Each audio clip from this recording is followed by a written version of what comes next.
საქართველოს დელეგაცია ეკონომიკისა და მდგრადი განვითარების მინისტრის ვიცე-პრემიერ გიორგი კვირიკაშვილის ხელმძღვანელობით დღეს ვილნიუსში აღმოსავლეთ პარტნიორობის ბიზნეს ფორუმში მიიღებს მონაწილეობას. დელეგაციის შემადგენლობაში არიან ბიზნეს წრეების წარმომადგენლებიც. ფორუმზე სიტყვით ეკონომიკის მინისტრი გამოა, რომელიც იმ პოლიტიკური თუ ეკონომიკური სარგებლის შესახებ ისაუბრებს, რასაც საქართველოს ევროკავშირის შორის ღრმა და ყოლის მომცველი თავისუფალი ვაჭრობის შეთანხმება მოუტანს ქვეყანას. ქართული დელეგაციის წარმომადგენელთა განცხადებით, რომელთა შორის არასამთავრობო სექტორის არის ასოცირების ხელშეკრულების პარაფირებასთან ერთად თავისუფალი ვაჭრობის ხელშეკრულების ხელმოწერა ქვეყნისათვის წინ გადადგმული ნაბიჯი იქნება.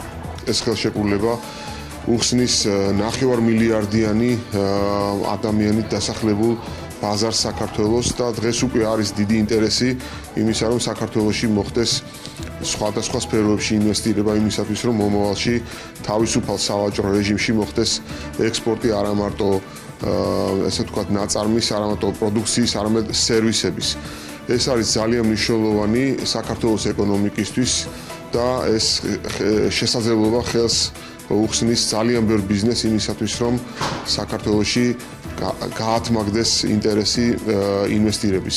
გაჩნდება შესაძლებლობები, რომ მოხდეს მოდერნიზება ჩვენი საწარმოების, გაჩნდეს ახალი სამუშაო ადგილები, მოზიდული იქნეს დამატებითი ინვესტიციები ქართულ ეკონომიკაში, ახალი ტექნოლოგიები, ნოუ-ჰაუ, რაც რა თქმა უნდა ჩვენ ეკონომიკას კიდევ უფრო კონკურენტუნარიანს გახდის, ჩვენ წარმოებას კონკურენტუნარიანს გახდის და მოახდენს ექსპორტის დივერსიფიცირებას.